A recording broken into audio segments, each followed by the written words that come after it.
안녕하세요, 놀사원입니다. 자, 오늘도 선물학개로. 오늘은 내가 생각했던 것보다 조금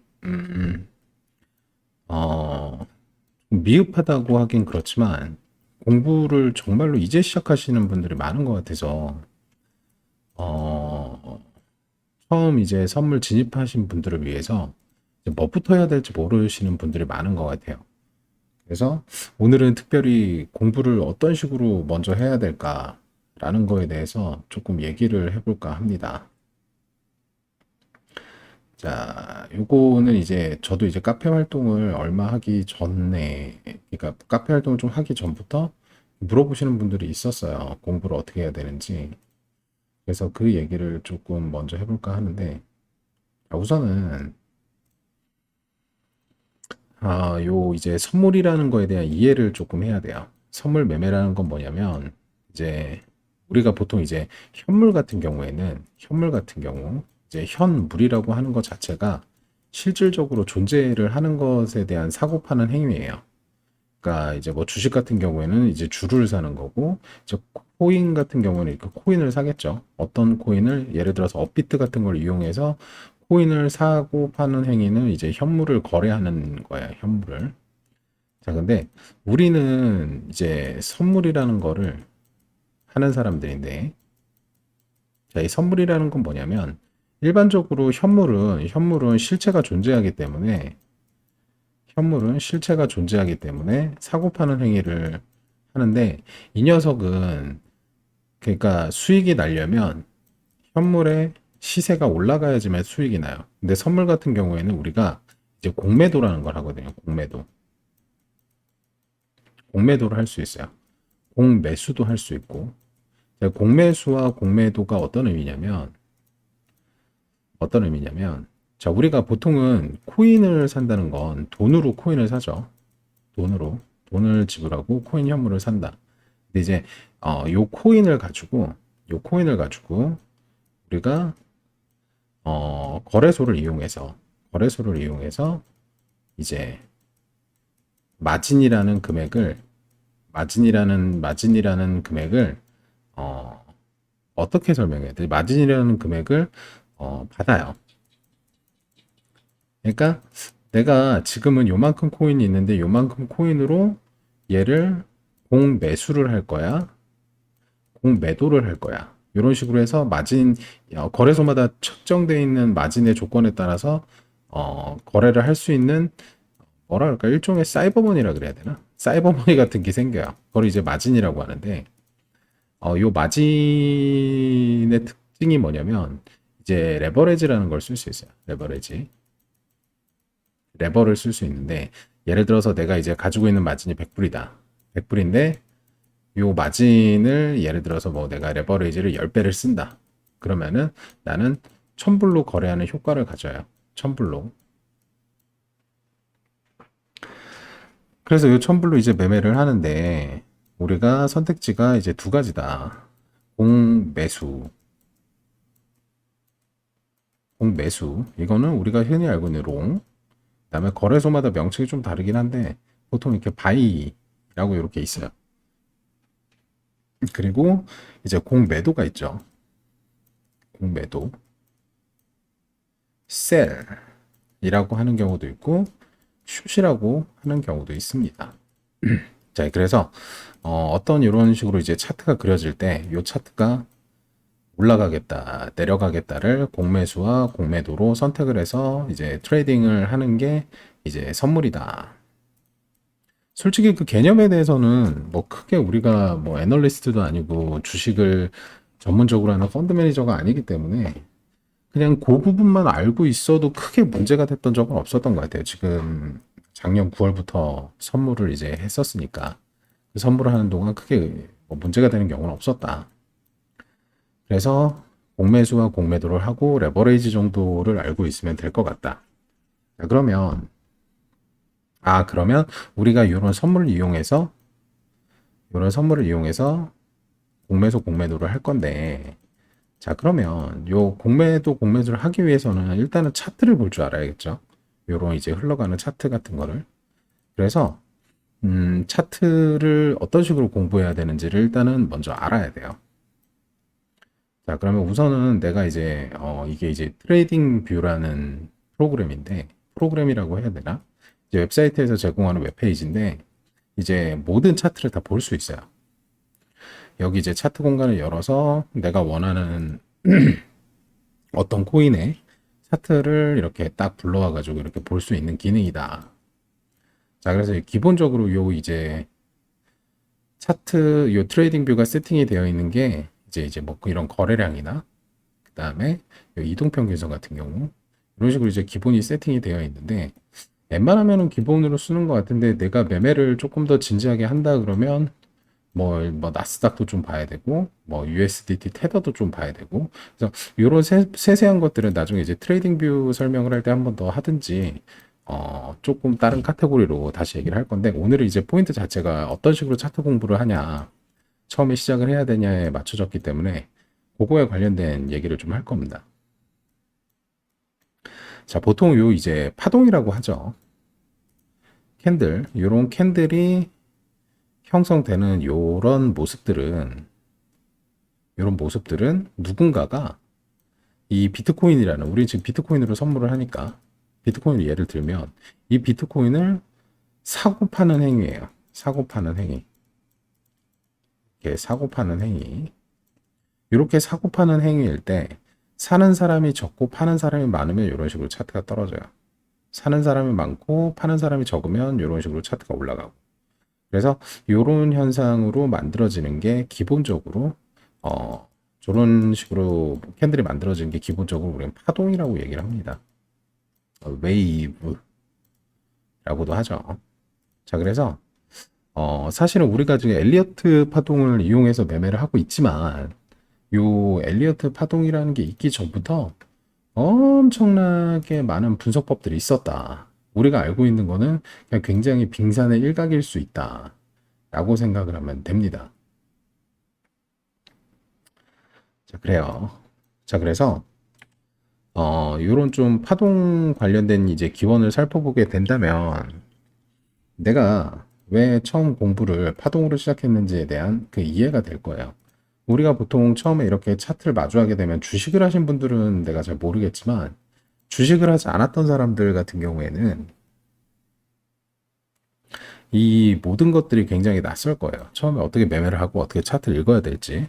주식한들을 하시는 분들 보니까 뭐 이평선이나 뭐 MACD, 스토캐스틱 뭐 다양한 방법을 이용해서 다양한 보조지표 방법을 이용해서 이제 캔들을 보거나 아니면 그냥 무작정 캔들을 옛날 캔들부터 쭉 둘러보고 캔들에 대한 이제 뭐라 해야 될까?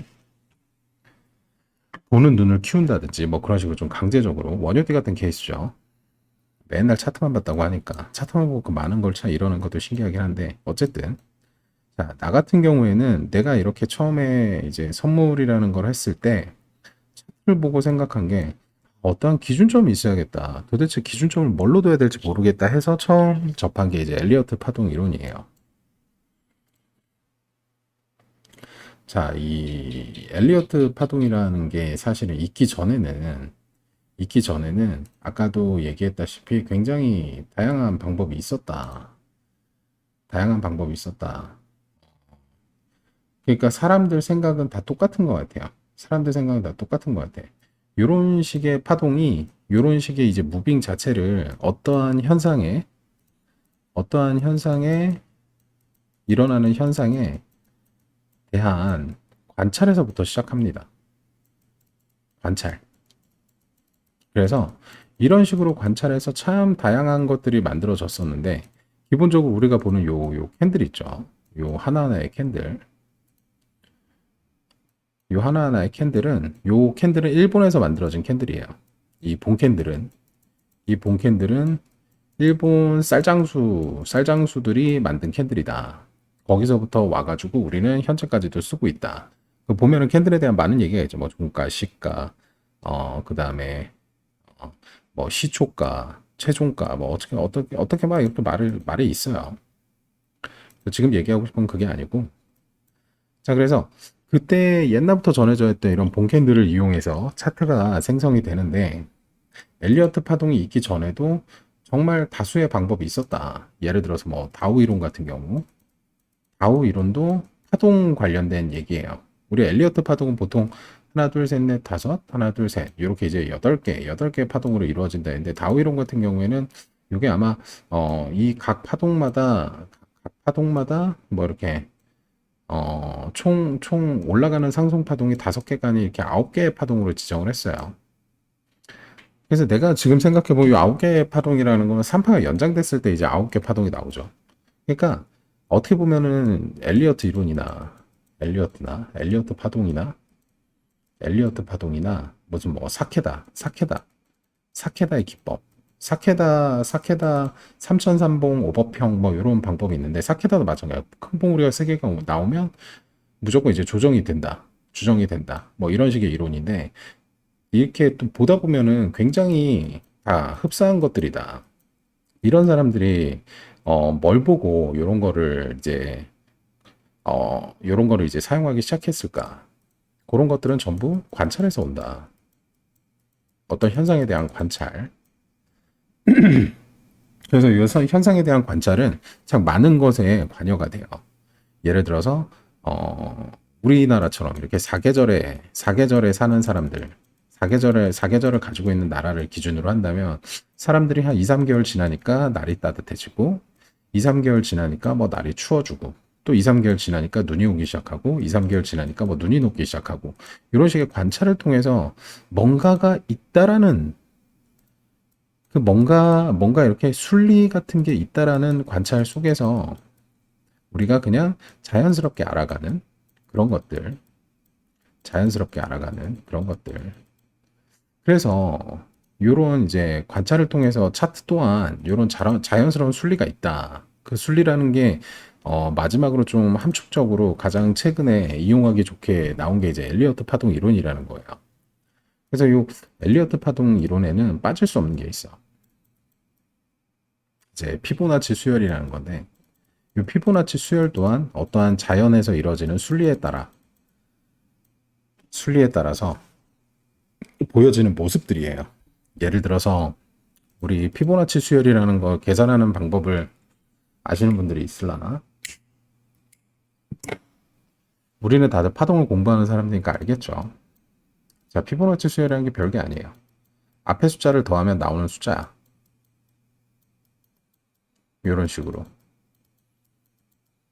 이런 식으로 무한히 이어지는 숫자다.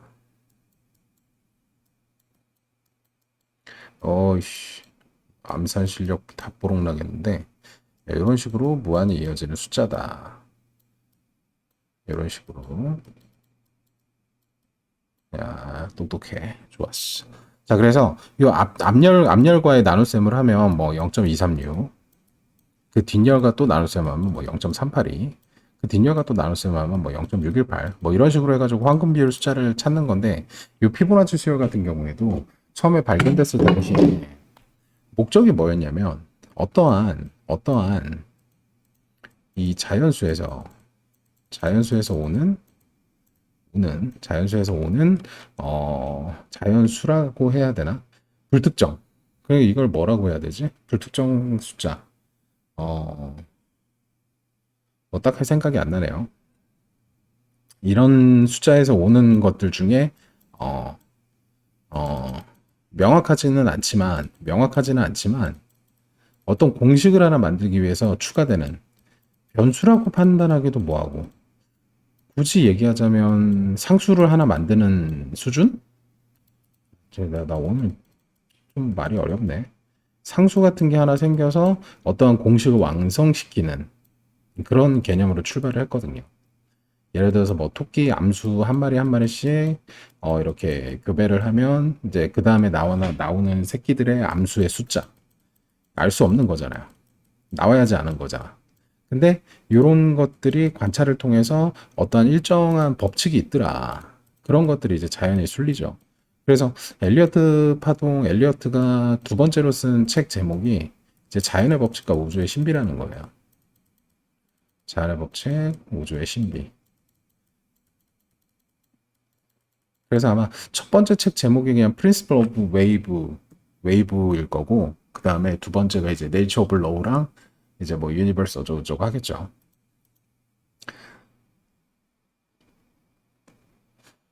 근데 그 저 두 번째 책 또한 엘리어트가 피보나치 수열이라는 어 피보나치 수열이라는 이 공식을 만나고 나서 작성된 거기 때문에 그 어떠한 순리라는 게 분명히 존재를 한다. 그래서 차트 또한 그런 순리에 따라서 변곡이 발생되고 어 어느 부분에서는 이제 뭐 이득이 나고 어느 부분에서 조정이 되고 어느 부분에서 또 하락이 나오고 어느 부분에서 또 반등 조정이 나오고 뭐 이런 식의 움직임을 꾸준히 반복한다라는 개념이거든요.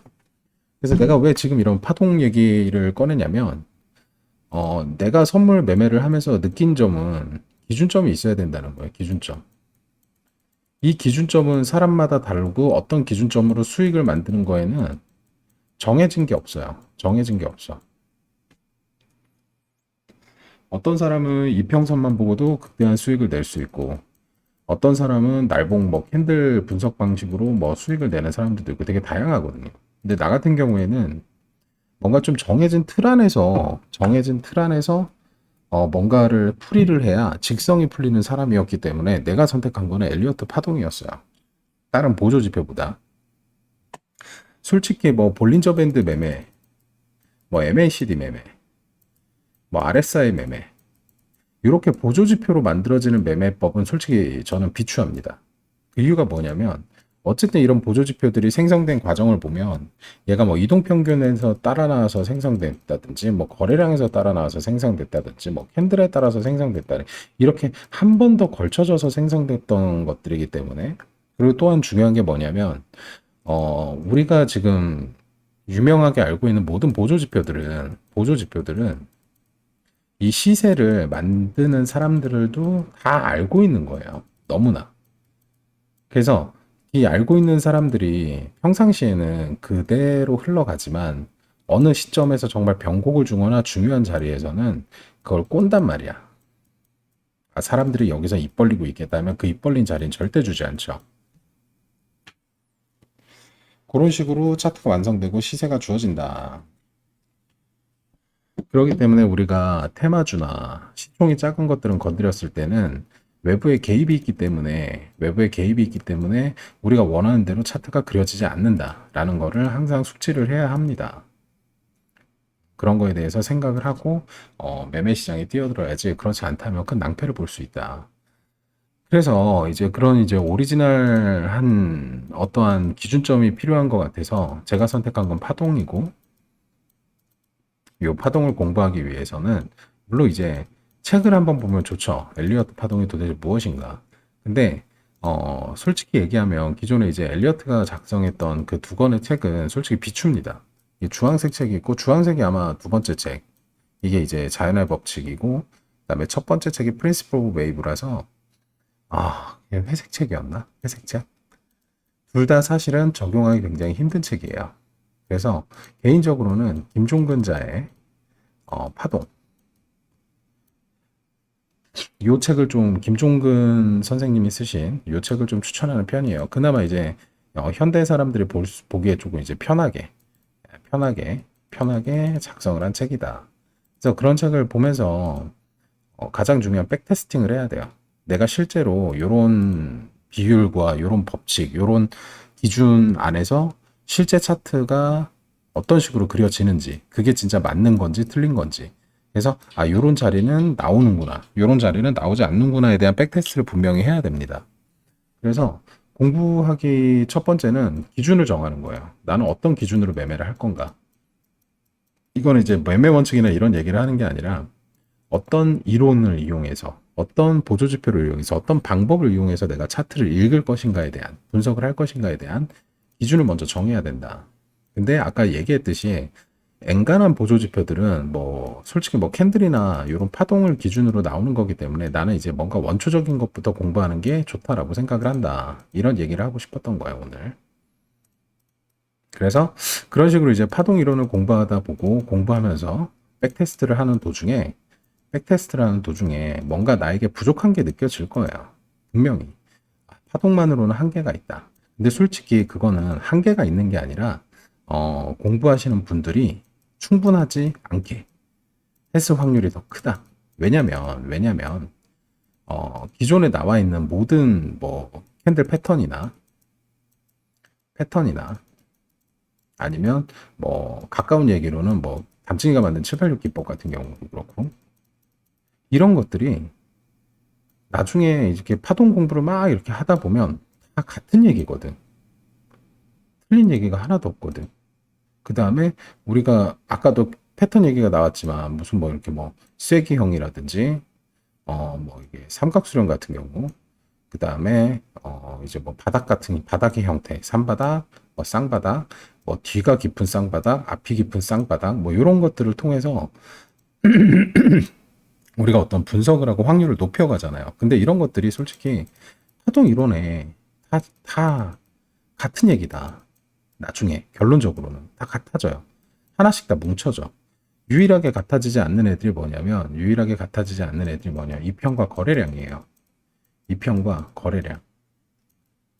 근데 하물며 요런 애들도 다른 보조지표하고 다 보조지표하고 연관됩니다. 요건 이제 뭐 거래량 같은 경우 이제 매물대에서 너무 확연하게 차이 나죠. 이동평균선 같은 경우도 이제 지지저항과 매물대. 이 다 결과적으로 하나 다 똑같은 얘기인 거다. 그래서 뭐 하나 제대로 파는 게 내가 확신을 가지고 분석하는데 더 큰 도움이 된다. 라는 얘기를 오늘 하고 싶었습니다. 그래서 처음 공부하시는 분들이 이제 접해야 되는 것들은, 너무 명료하죠. 오늘도 좀 정리를 해봅시다. 자, 공부를 어떻게 시작해야 할까? 자, 일단 기준을 정한다. 분석 기준을 정한다. 여기서 정하는 거는 이론이거나 아니면 뭐 보조지표를 이용하든지 뭐든지 내가 나한테 맞는 걸 빨리 정해야 돼요. 그래서 그 정한 게 있으면 그거를 열심히 연구한다. 이 연구한다의 개념을 아시죠? 백테스트를 해야 돼요. 백테스트. 자, 기준이 정해지면 내가 조금 더 여기서 욕심이 내고 싶다. 그러면 여기서 뭐를 해야 되냐면 보조지표를 먼저 살피기보다는 보조지표가 만들어지는 생산 과정에서 볼 수 있는 생산 과정에서 볼 수 있는 원천적인 지표를 찾는다. 이게 뭐냐면 거래량과 이동평균선이에요. 그래서 기본적으로 파동 공부를 하고 나신 후에는 이런 보조지표를 찾는다. 나한테 맞는 보조지표. 그러니까 내가 파동 카운팅을 했을 때 뭔가 1% 부족한 점을 채워줄 수 있는 것들을 찾는 거예요. 그 다음에 두 번째는 우리 얘기했죠. 기존에 매매 원칙을 세우는 거야. 매매 원칙에는 뭐가 있다? 분석 원칙, 복리 원칙,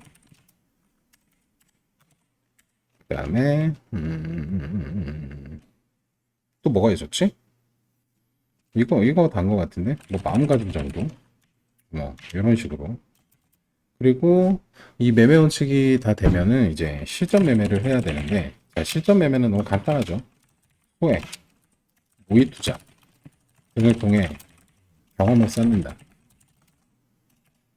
경험을 쌓는다. 자, 그래서 기본적으로 공부하시는 분들은 좀 요거를 꾸준히 좀 하셨으면 좋겠어요. 특히나 요 분석 기준을 정해서 어떠한 이론이나 지표를 공부하는 거는 이거는 너무 기본 중에 기본인 것 같아. 그래서 요런 게 되고 난 후에 그 다음에 요것만으로 부족하다고 생각했을 때 플러스 알파를 적용한 후에 요 플러스 알파를 적용한 후에 요런 이제 원칙을 만들고 이제 실전 매매를 들어간다. 그래서 요 정도로 하게 되면 제가 봤을 때 대부분의 사람들이 똑같거든요. 이제 요 정도 수준이라는 거가 요전이 수준인 게 똑같은 거기 때문에 나머지는 이제 실전 매매에서 오는 경험을 통해서 조금 더 좋은 자리를 보게 되고 조금 더 기다릴 줄 알게 되고 그런 능력치가 생기는 것 같습니다. 자, 그래서 오늘 좀 뭔가 투서가 없는데 내가 지금 왜 그러냐면 이 카테고리를 따로 빼야 될까 말아야 될까 하는 고민이 좀 있었어요. 생각보다 좀 더 기본적인 거를 얘기해 주길 바라시는 분들이 있던 것 같더라고요. 있는 것 같아요. 그래서 그런 부분을 찾다가 요 카테고리를 뺄까 말까 하다가 그냥 요번에 집어넣었는데 그 다음에는 그냥 뭐 이제 기본적인 엘리어트 파동에 대한 어 이제 시초가 어떻게 되는지에 대한 얘기도 한번 해볼 기회가 있을 것 같고 뭐 피보나치 관련돼서도 조금 더 깊게 얘기해 볼 수 있을 것 같은데 너무 지루할 것 같아 내용이. 그래서 오늘 대충 이렇게 이제 공부하자 하나로 어떻게 보면 퉁친 거라고 봅시다. 자, 근데 차트는 왜 이러나? 차트 분석을 하지 맙시다. 오늘은 이제 요 선물학 개론의 공부하기 그리고 또 다음 거를 이제 찍어야겠네. 자, 오늘은 여기까지 하겠습니다.